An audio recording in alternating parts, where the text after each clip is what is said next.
Welcome to the Sports Chamber Podcast. In this episode, I'll be doing a deep analysis of the New York Giants over the past 5 years. I'll be talking about the moves they have made and how it has affected them, and how those same moves will affect them in the future. Now, if you go back to 2014, the Giants were coming off a very rough season in which they went 7-9. Eli Manning threw a career-high 27 interceptions that year and only 18 touchdowns. The Giants started off 0-6 that season, but then finished the season strong, going 7-3. Now, Jerry Reese, the GM at the time, thought there needed to be change to help revive Eli Manning's career. So he fired offensive coordinator Kevin Gilbride and hired little-known Green Bay Packers quarterback coach Ben McAdoo to be the next offensive coordinator. Now, going into the 2014 NFL Draft, the Giants had the 12th pick, and they drafted LSU wide receiver Odell Beckham Jr. The 2014 season went very well for Eli, in which he threw 30 touchdowns, and Odell had a breakout season in which he won Rookie of the Year. But the offensive line was still very bad, and the Giants finished 6-10. As the Giants moved into the 2015 offseason, Jerry Reese made a little change to the offensive line in free agency. But in the 2015 draft, the Giants held the 9th pick, and with that pick, Jerry Reese selected Miami Hurricanes right tackle Ereck Flowers. And in the second round, the Giants traded up to the first selection and selected Alabama strong safety Landon Collins. During training camp that year, the Giants left tackle at the time, Will Beatty, got injured, so the Giants were forced to move Ereck Flowers out of position and play him at left tackle. Going into the 2015 season, the team had promise with Eli Manning coming off a very revived season under Ben McAdoo. And they did just that, with the Giants finishing with a top 10 offense, Odell Beckham Jr. having another Pro Bowl season, and Eli Manning even snatching his 4th Pro Bowl selection of his career. Eli threw 35 touchdowns, and Odell racked up 1,300 receiving yards, but the team finished 6-10, largely due to their 31st ranked defense. Going into the 2016 offseason, with the team coming off back-to-back very disappointing 6-10 seasons, Jerry Reese felt there needed to be change, so he fired long-tenured and very much beloved head coach Tom Coughlin. Days later, offensive coordinator Ben McAdoo was named the next head coach of the New York Giants. With the team's defense being ranked 31st the season before, Jerry Reese felt that he needed to make a splash in free agency. So he signed Miami defensive end Olivier Vernon to a 5-year, $85 million contract. He also signed Janoris Jenkins, cornerback for the, at the time, St. Louis Rams, to a 5-year, $62 million contract. And he also signed defensive tackle for the New York Jets, Damon Harrison, to a 5-year, $46 million contract.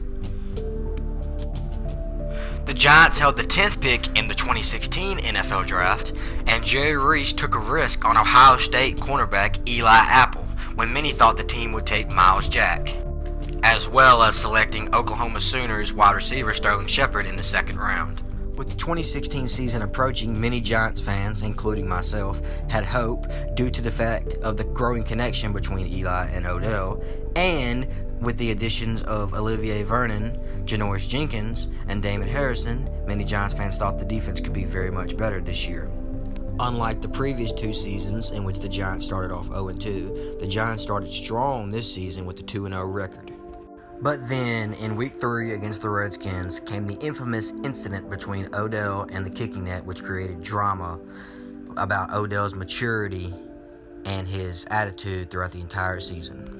But this didn't stop Odell from receiving his 3rd straight Pro Bowl selection, or did it stop the team from finishing with a very impressive 11-5 record, which granted them a wild card spot in which they were set to match off against the Green Bay Packers in the NFL playoffs under Ben McAdoo's first year as head coach. The main reason that team finished 11-5 and made the playoffs was not due to their offense, but it was due to the large improvement of the past year of their defense and Landon Collins' Defensive Player of the Year caliber season, in which he had 125 tackles, 5 sacks, 4 interceptions, 4 forced fumbles, and 12 passes defensed. Leading up to the playoff game, the Green Bay Packers were hot on a 6-game win streak, while the New York Giants wide receivers Odell Beckham Jr., Otto Lewis Jr., Victor Cruz, and Sterling Shepard, infamously went on the boat trip in Miami on the Giants' off day,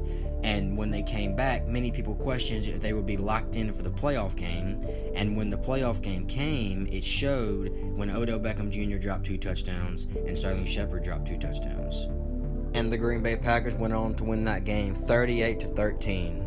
Going into the 2017 offseason, Jerry Reese felt that instead of improving the offensive line, which had been bad for the last couple of years, he thought he needed to add a top target in 31-year-old Brandon Marshall to be Eli's next big wide receiver.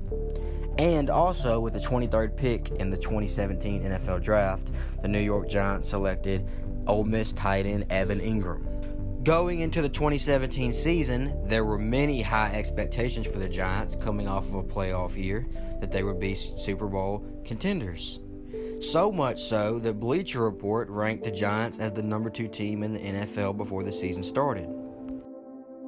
The 2017 season did not start well for the Giants, to say the least.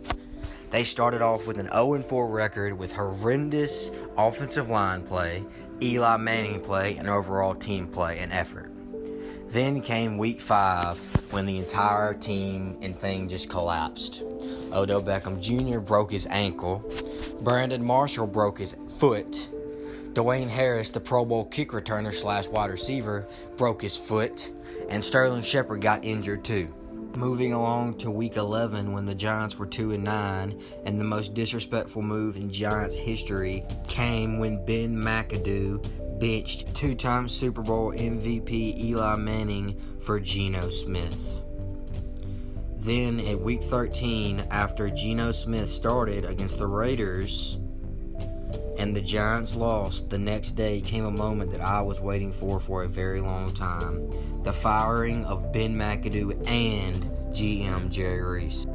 The Giants then began the GM search, and in week 16, directly before the week 17 matchup with the Redskins, which they won, the Giants hired Dave Gettleman to be the next general manager of the Giants. The Giants finished the season with a horrific 3-13 record in which the entire team played bad, and the coaching search began. In late January, the Giants hired Vikings offensive coordinator Pat Shurmur to be the next head coach of the Giants. The Giants didn't make any key moves in free agency and put their full focus on the draft, in which they held the 2nd overall pick. There was much controversy over if the Giants should take the quarterback of the future in Sam Darnold, Baker Mayfield, Josh Allen, or Josh Rosen, or should they take the most talented player in the draft, Penn State running back Saquon Barkley. Gettleman then selected Penn State running back Saquon Barkley with the 2nd overall pick in the 2018 NFL Draft. In late August, directly before the 2018 season, the Giants gave Odell Beckham Jr. his 5-year, $95 million contract he's so highly sought after. In somewhat of a building year, in the first year under Pat Shurmur's new system and the first year as Dave Gettleman as the new GM, the Giants were competitive throughout most of their games, yet they finished the season with a 5-11 record, largely due to the inconsistency of their players and inability to be able to finish close games. Saquon Barkley proved to be the right choice, winning the Offensive Rookie of the Year and giving the Giants their first 1,000-yard rusher in quite some time. The Giants traded away first-round pick cornerback Eli Apple to the Saints, and they traded away free agent defensive tackle Damon Harrison to the Lions. In late February of 2019, Dave Gettleman said in a press conference, "We didn't sign Odell to trade him."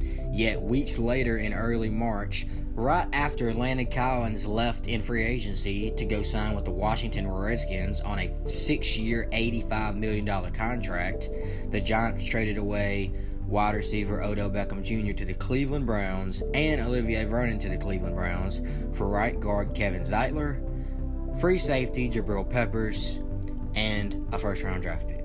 After already cutting Eric Flowers and signing left tackle Nate Solder and drafting left guard Will Hernandez the year before, Gettleman continued to rebuild the offensive line in trading for Zeitler and signing right tackle Mike Remmers. The Giants also signed Cowboys running back / fullback Rod Smith to be a backup to Saquon.